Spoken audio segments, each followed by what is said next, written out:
ಇತ್ತೀಚಿನ ಸಂಚಿಕೆಗಳನ್ನು ಜಾಹೀರಾತಿನ ಕಿರಿಕಿರಿ ಇಲ್ಲದೆ ನೋಡಿ.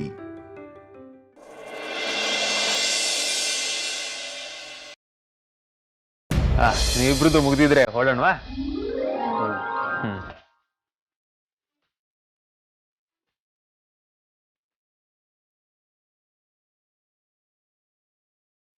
ನೀವೇನ್ ಬರ್ತೀರಾ ಅಥವಾ ಸೇಲ್ಸ್ ಮ್ಯಾನ್ ಇಲ್ಲ ಕೆಲಸ ಸೇರ್ಕೊಳ್ತೀರಾ?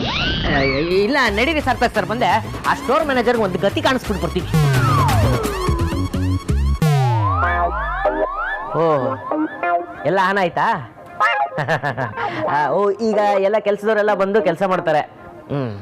ಸಂಜೆ ಕೆಲಸ ಮುಗಿಸ್ಕೊಂಡು ಹೋಗ್ತಾರೆ. ಒಂದು ಕೆಲಸ ಮಾಡಿ, ಇವತ್ತು ಒಂದು 4 ಜನನ ಯಾರನ್ನಾದ್ರೂ ಒಳಗಡೆ ಕೂಡಾಕ್ಬಿಟ್ಟು ಹೊರಟೋಗಿ. ಏನ್ರಿ ರೀ ನೀವು ರೀ ನಮ್ಮ ಬಾಸ್ ನೇನು ಅನ್ಕೊಂಡಿದ್ದೀರಾ? ಸಾಲ್ಗಾರ ಅನ್ಕೊಂಡಿದ್ದೀರಾ? ಹೆಂಗ್ರಿ ಕೂಡಾಕೋದ್ರಿ ಅವ್ರನ್ನ? ನಿಮ್ಮೊಂದು ಸುಮ್ಮನೆ ಬಿಡಲ್ಲ, ಪೊಲೀಸ್ ಕಂಪ್ಲೇಂಟ್ ಕೊಡ್ತೀನಿ. ಯಾಕೆ ಅಲ್ಲಿ CCTV ಫುಟೇಜ್ ನೋಡಿ.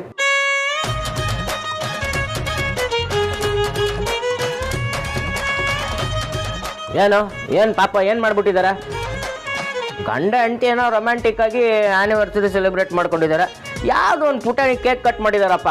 ಅದನ್ನೆಲ್ಲ ನೀವು ಒಳ್ಳೆ ಸಿನಿಮಾ ತೋರಿಸ್ದಂಗೆ ದೊಡ್ಡ ಸ್ಕ್ರೀನ್ ಮೇಲೆ ಹಾಕಿ ತೋರಿಸ್ತಾ ಇದ್ದೀರಾ. ನಿಮಗೂ ಮದುವೆ ಆಗಿದೆ ಅನ್ಸುತ್ತೆ. ಇದೆಲ್ಲ ನೀವು ಅರ್ಥ ಮಾಡ್ಕೋಬೇಕು. ಮೊದಲು ಆ ಫುಟೇಜ್ ಎಲ್ಲ ಡಿಲೀಟ್ ಮಾಡಿ. ಡಿಲೀಟ್ ಮಾಡೋದಲ್ಲಿ ಇರಲಿ, ಹಾಗೆ ಲಾಸ್ ಯಾವನ್ ಕಟ್ಕೊಡ್ತಾನೆ? ಲಾಸು ನಾವು ಕಟ್ಕೊಡ್ಬೇಕಾ? ನೀವು ಒಳಗಡೆ ಕೂಡಾಕಿದ್ದಕ್ಕೆ ನಾವು ಕೋರ್ಟ್ ಕೇಸ್ ಹಾಕಿದ್ರೆ ಕೋಟ್ಯಾಂತರ ರೂಪಾಯಿ ಕೊಡ್ಬೇಕಾಗಿ ಬರುತ್ತೆ. ಏನೋ ಇಲ್ಲೇ ಒಂದು 10-20 ಲಕ್ಷದಲ್ಲಿ ಮ್ಯಾಟ್ರ್ ಮುಗಿಸ್ಕೊಂಡು ಕಾಂಪ್ರಮೈಸ್ ಮಾಡ್ಕೊಂಡು ಹೋಗೋಣ ಅಂತ ಬಂದ್ರೆ ನನಗೆ ದಬಾಯಿಸ್ತೀರಾ? ನಮ್ಮ ಸ್ಟಾಫ್ ಎಲ್ಲ ಬರ್ತವೆ. ನೀವು ಹೀಗೆ ಆಡ್ತಾ ಇದ್ರೆ ನಿನ್ ಕೈಲೇ ಕ್ಲೀನ್ ಮಾಡಿಸ್ತೇವೆ. ಆನಿವರ್ಸರಿ ಮಾಡ್ಕೊಂಡಿದ್ದವ್ರು ಕ್ಲೀನ್ ಮಾಡಕ್ಕೆ ಬಕ್ರ ನಾನಾ? ಅದಕ್ಕೆ ಹೇಳೋದು ದೊಡ್ಡವ್ರ ಸವಸ ಮಾಡಬಾರ್ದು ಅಂತ. ಸರ್, ರಾತ್ರಿಯಿಂದ ನೀವು ಬರೋವರೆಗೂ ಕಣ್ಣಿಗೆ ಎಣ್ಣೆ ಬಿಟ್ಕೊಂಡು ವೆಯ್ಟ್ ಮಾಡ್ತಾ ಇದ್ದೆ ಸರ್. ಇನ್ನ ಮಖ ತೊಳೆದಿಲ್ಲ, ಸ್ನಾನ ಮಾಡಿಲ್ಲ. ಅದನ್ನೆಲ್ಲ ಮಾಡಿಕೊಂಡು ಕೆಲ್ಸಕ್ಕೆ ಬೇರೆ ಬರಬೇಕು. ಅಲ್ಲ, ಕೆಲ್ಸಕ್ಕೆ ಬೇರೆ ಹೋಗ್ಬೇಕು. ಅದಕ್ಕಿಂತ ಮುಖ್ಯವಾಗಿ ಬೆಳಗ್ಗೆಯಿಂದ ಯಾವುದು ನಿತ್ಯ ಕರ್ಮಗಳು ಬೇರೆ ಮಾಡಿಲ್ಲ. ತುಂಬ ಅರ್ಜೆಂಟ್ ಆಗ್ತಾ ಇದೆ. ವಾಟರ್ ಬಾಟ್ಲ್ ತಗೊಂಡು ಇಲ್ಲೇ ಎಲ್ಲಾದ್ರೂ ಹೋಗ್ಬಿಡ್ತೀನಿ. ಬೇಡ, ಮನೆಗೆ ಹೋಗ್ತೀನಿ. ಯೂಸ್ಲೆಸ್.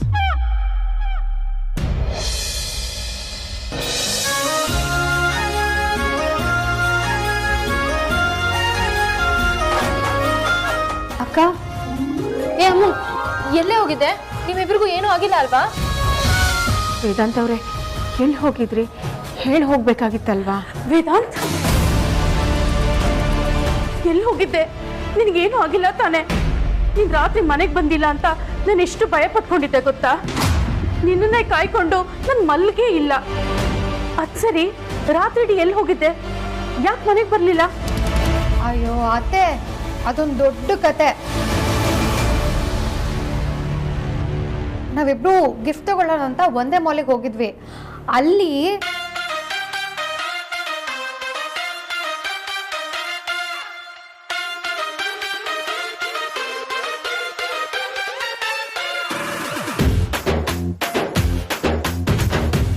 ಇಷ್ಟಾಯ್ತು ಅತ್ತೆ, ಅದಕ್ಕೆ ಇವಾಗ ಬರ್ತಾ ಇದೀವಿ.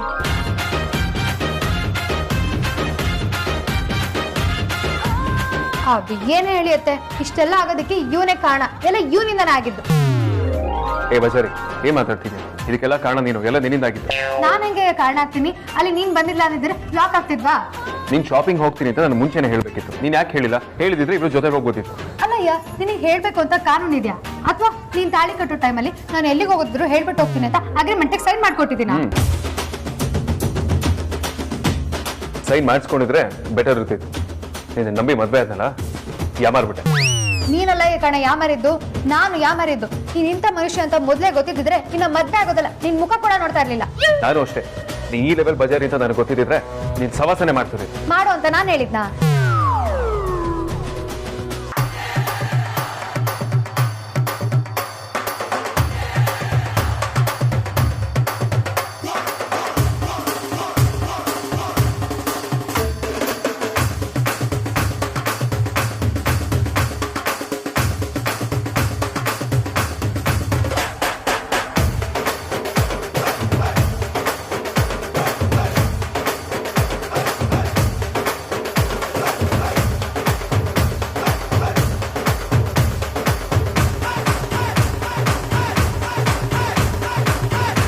ಅಮ್ಮು ಸಾಕ್ ನಿಲ್ಸು.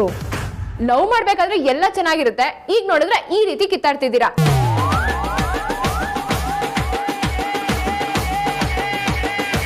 ಆರ್ತಿ, ನೀನು ಇವರಿಬ್ರು ನಂಬ್ಕೊಂಡು ಏನು ಹೇಳಕ್ ಹೋಗ್ಬೇಡ. ಇವರಿಬ್ರು ಯಾವಾಗ ಜಗಳ ಆಡ್ತಾರೋ, ಯಾವಾಗ ಸರಿ ಹೋಗ್ತಾರೋ ಒಂದು ಗೊತ್ತಾಗಲ್ಲ. ಅಲ್ಲ ಅಗ್ರಜ, ನಾವೆಲ್ಲ ಸೇರಿ ನಿಮ್ಮ ಆನಿವರ್ಸರಿನ ಡೆಕೋರೇಟ್ ಮಾಡಿ ತುಂಬಾ ಚೆನ್ನಾಗಿ ಸೆಲೆಬ್ರೇಟ್ ಮಾಡೋಣ ಅನ್ಕೊಂಡ್ರೆ ನೀವು ನೋಡಿದ್ರೆ ಅವಾಗಲೇ ಸೆಲೆಬ್ರೇಟ್ ಮಾಡ್ಕೊಂಡು ಬಂದಿರೋಂಗಿದೆ.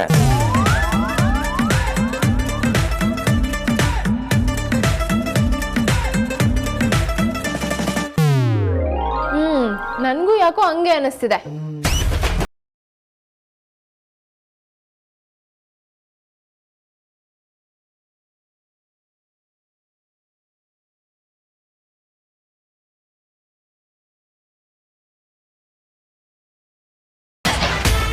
ಆರ್ತಿ, ಆ ಥರ ಎಲ್ಲ ಏನೂ ಆಗಿಲ್ಲ. ಹೌದು ಹೌದು, ನಾವು ರಾತ್ರಿ ಎಲ್ಲ ಚೆನ್ನಾಗಿ ನಿದ್ದೆ ಮಾಡುತ್ತೆ.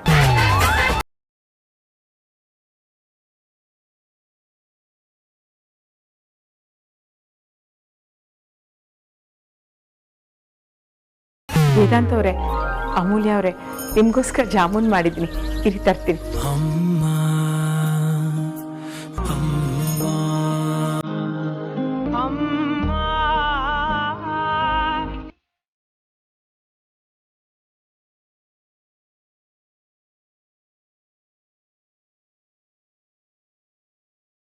ಇಬ್ರು ಒಬ್ರನ್ನೊಬ್ರು ತಿನ್ಸಿ ತಗೊಳ್ಳಿ.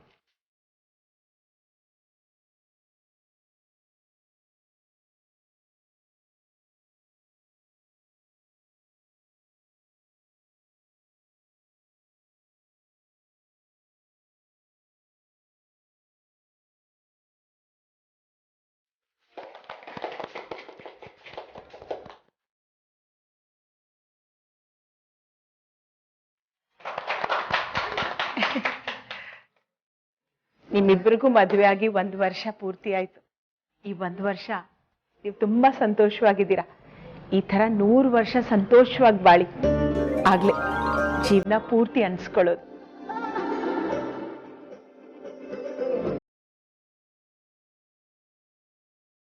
ನಿಮ್ ಮದ್ವೆ ಆಗಿ 1 ವರ್ಷ ಆಗಿದೆ. ಇನ್ಮೇಲಾದ್ರೂ ಸ್ವಲ್ಪ ಜಗಳ ಆಡೋದ್ ಕಮ್ಮಿ ಮಾಡಿ, ರೊಮ್ಯಾನ್ಸ್ ಜಾಸ್ತಿ ಮಾಡಿ. ಮನೆಗೆ ಒಂದು ಪಾಪನಾದ್ರೂ ಬರುತ್ತೆ.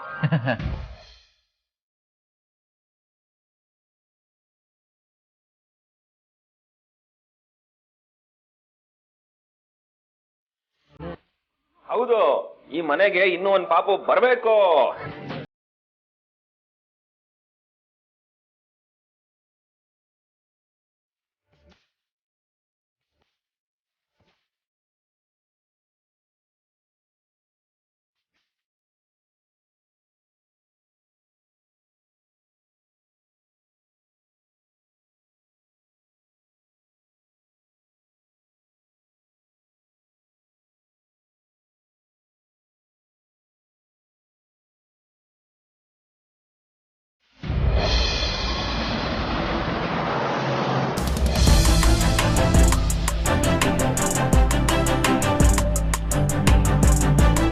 ಬಾಸ್, ನಿಮ್ಗೊಂದು ಲೆಟರ್ ಬಂದಿದೆ.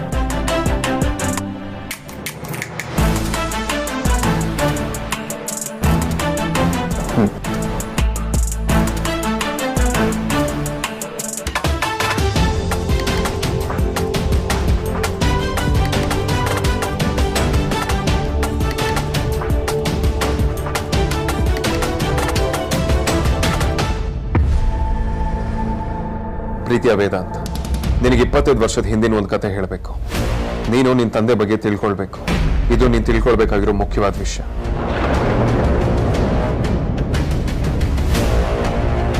ನಿನ್ನ ತಂದೆ ಹೆಸರು ಸೂರ್ಯನಾರಾಯಣ ವಸಿಷ್ಠ. ಅವರು ತುಂಬಾ ಪ್ರಾಮಾಣಿಕ ಜಡ್ಜ್ ಆಗಿದ್ರು.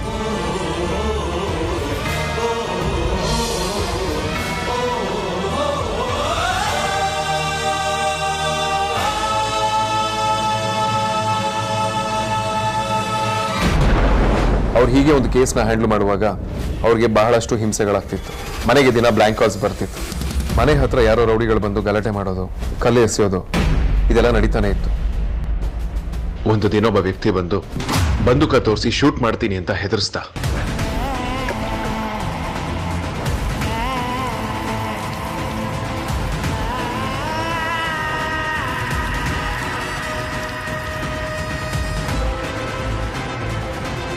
ಅವತ್ತು ದೀಪಾವಳಿ ದಿನ ನಿಮ್ಮ ಅಪ್ಪ ಅಮ್ಮ ಇದ್ದ ರೂಮ್ಗೆ ಅಕಸ್ಮಾತಾಗಿ ಬೆಂಕಿ ಬಿತ್ತು. ಆಗ ಒಳಗೆ ನಿಮ್ಮ ಅಪ್ಪ ಅಮ್ಮ ಇಬ್ರು ಸಿಕ್ಕಾಕೊಂಡು ಒದ್ದಾಡ್ತಿದ್ರು.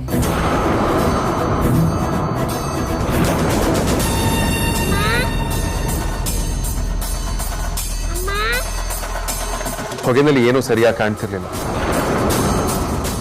ರೂಮ್ ಒಳಗೆ ನಿನ್ನ ತಂದೆ ತಾಯಿ ಇದ್ರು. ಹೊಗೆಗೆ ಉಸಿರಾಡಕ್ಕಾಗದೆ ಹೇಗೋ ನಿನ್ನ ತಾಯಿ ರೂಮ್ನಿಂದ ಹೊರಗೆ ಬಂದ್ರು. ನಿನ್ನ ತಂದೆ ಅಲ್ಲೇ ಇರ್ಬೋದು ಅಂತ ನೋಡಿದ್ರೆ ಅವರು ಕಾಣಿಸ್ತಿರ್ಲಿಲ್ಲ. ನಂತರ ನಿನ್ನ ತಾಯಿನ ಕೆಲವು ರೌಡಿಗಳಲ್ಲಿಂದ ಬಲವಂತವಾಗಿ ಎಳ್ಕೊಂಡು ಹೋದ್ರು. ಅವರನ್ನ 25 ವರ್ಷ ಕೂಡ ಹಾಕಿದ್ರು. ಕೊನೆಗೆ ಒಂದು ದಿನ ಅವ್ರು ಅಲ್ಲಿಂದ ತಪ್ಪಿಸ್ಕೊಂಡು ಹೋದ್ರು.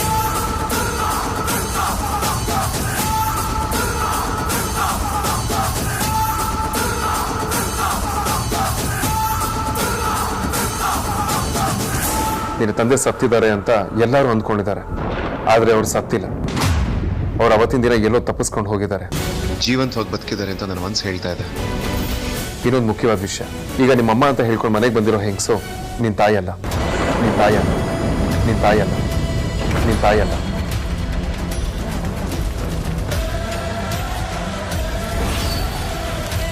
ನೀನು ನಿಮ್ಮ ಅಮ್ಮನ ಹುಡ್ಕೋದಿಕ್ಕೆ ಶುರು ಮಾಡಿದ 2ನೇ ದಿನಕ್ಕೆ ನಿನ್ನ ತಾಯಿ ನಿನಗೆ ಒಂದು ವೃದ್ಧಾಶ್ರಮದಲ್ಲಿ ಸಿಗ್ತಾರೆ ಅಂದ್ರೆ ನೀನು ಯೋಚನೆ ಮಾಡು. ಇದರಲ್ಲಿ ಏನೋ ಷಡ್ಯಂತ್ರ ಖಂಡಿತವಾಗ್ಲೂ ನಡೆದಿದೆ.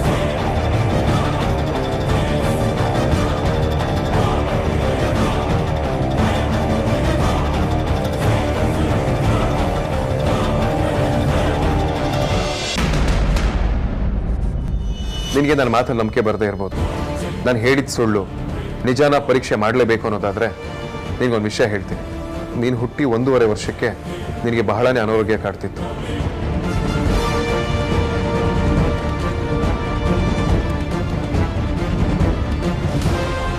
ನಿನ್ನ ತಂದೆ ತಾಯಿ ಎಲ್ಲ ಹಾಸ್ಪಿಟಲ್ಗಳಿಗೆ ನಿನ್ನ ತೋರಿಸಿದ್ರು.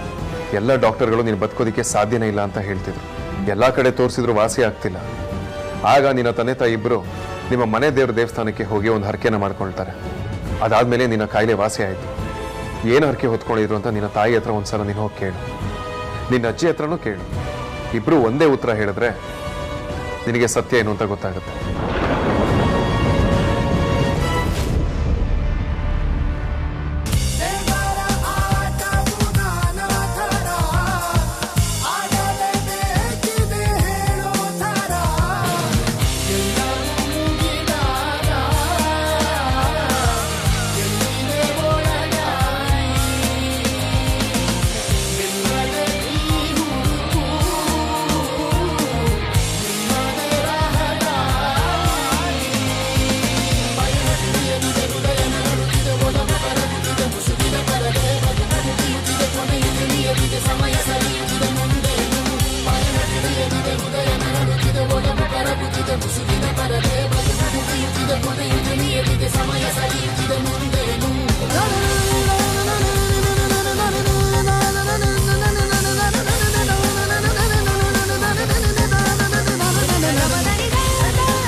ವೈದೇಹಿ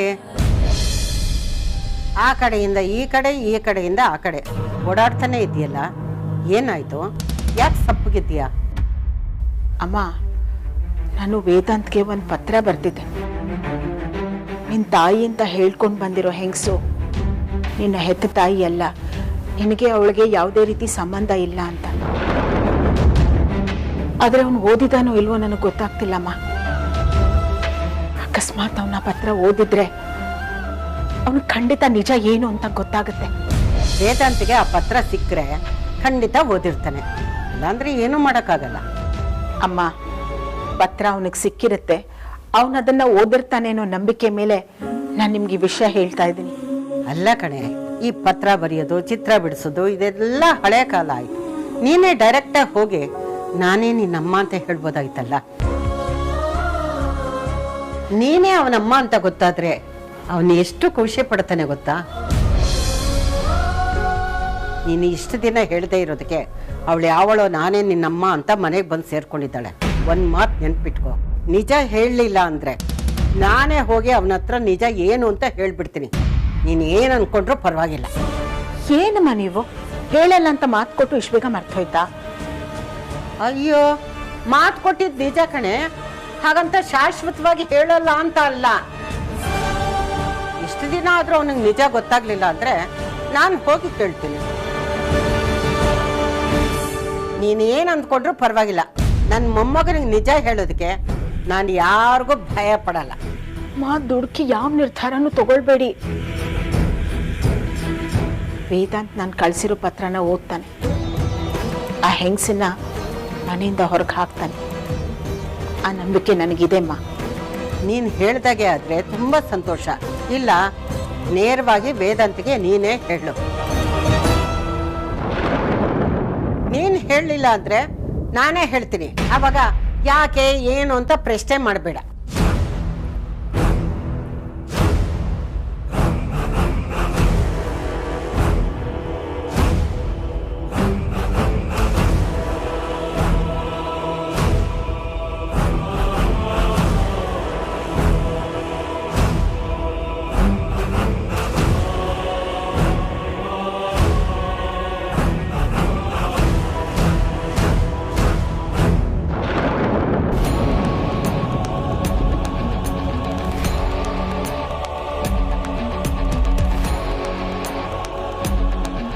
ನಾವಿಷ್ಟು ದಿನ ಕಷ್ಟಪಟ್ಟು ಹುಡುಕ್ತಿದ್ದು ಇವ್ರನ್ನೇ. ಕೊನೆಗೋ ದೇವರು ಮೋಸ ಮಾಡಲಿಲ್ಲ, ನಮ್ಮಮ್ಮ ಯಾರು ಅಂತ ತೋರಿಸ್ಕೊಟ್ಬಿಟ್ಟ. ಇವಳೆ ನನ್ನ ಅಕ್ಕ ವೈದೇಹಿ.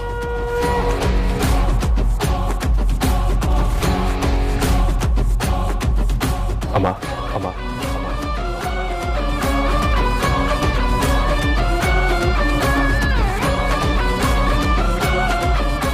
ನಿಮಗೋಸ್ಕರ ವಿಕ್ರ, ಧ್ರುವ, ಆದ್ಯ ಎಲ್ಲರೂ ಮನೇಲೆ ಕಾಯ್ತಿದ್ದಾರೆ. ಮನೆಗೆ ಹೋಗೋಣ ಬನ್ನಿ.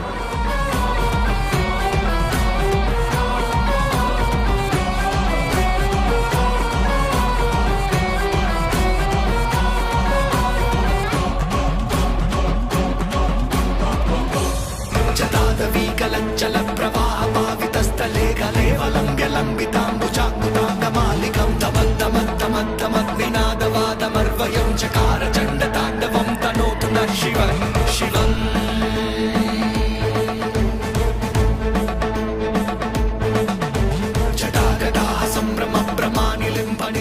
ಈ ಲೆಟರ್ ಪ್ರಕಾರ ಮನೆಗೆ ಬಂದಿರೋ ನನ್ನ ತಾಯಿ ಅಲ್ಲ ಅಂದ್ರೆ ಮನೆಗೆ ಬಂದಿರೋದು ಯಾರು? ಬಟ್ ಸುಹಾಸಿನಿ ಅಮ್ಮ ಇವರೇ ನಿಮ್ಮಮ್ಮ ಅಂತ ತುಂಬಾ ಕಾನ್ಫಿಡೆಂಟ್ ಆಗಿ ಹೇಳಿದ್ರು.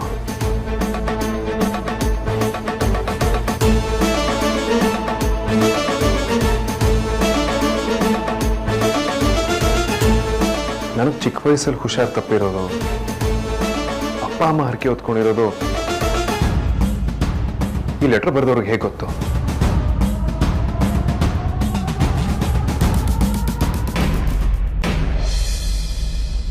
ಇಷ್ಟೊಂದು ಡೀಟೇಲ್ ಆಗಿ ಬರ್ತಿದ್ದಾರೆ ಅಂದರೆ ಖಂಡಿತವಾಗ್ಲೂ ಇವರಿಗೆ ನನ್ನ ಫ್ಯಾಮಿಲಿ ಬಗ್ಗೆ ಚೆನ್ನಾಗೇ ಗೊತ್ತಿದೆ.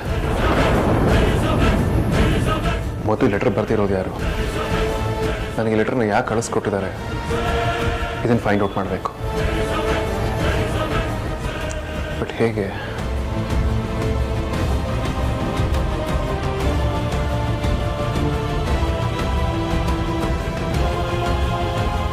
ನಾನು ಇವತ್ತವರೆಗೂ ಅಮ್ಮನ ಹತ್ರ ಇದು ಯಾವ ವಿಚಾರದ ಬಗ್ಗೆನೂ ಮಾತಾಡಿಲ್ಲ.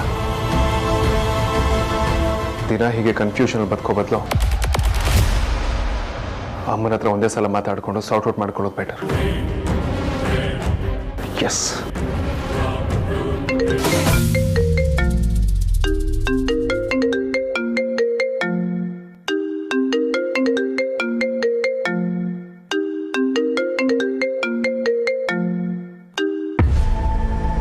ಹಲೋ ಹಲೋ ವೇದಾಂತ್, ಎಲ್ಲಿದ್ಯಾ? ಮನೆಗೆ ಬರ್ತಾ ಇದ್ದೀನಿ. ಯಾಕೆ? ಇವತ್ತು ಸಂಜೆ ಶಾಪಿಂಗ್ ಹೋಗೋಣ, ಬರ್ತೀಯಾ?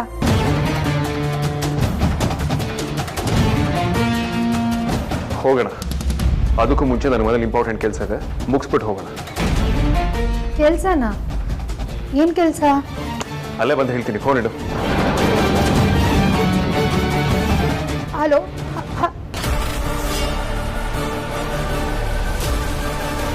ಇವನ್ ಯಾಕೆ ಟೆನ್ಷನ್ ಅಲ್ಲಿದ್ದಾನೆ? ತೇಜಸ್ ವಿಷಯಕ್ಕೆ ಮತ್ತೇನಾದ್ರೂ ತಲೆ ಕೆಡ್ಸ್ಕೊಂಡಿರ್ಬೋದಾ?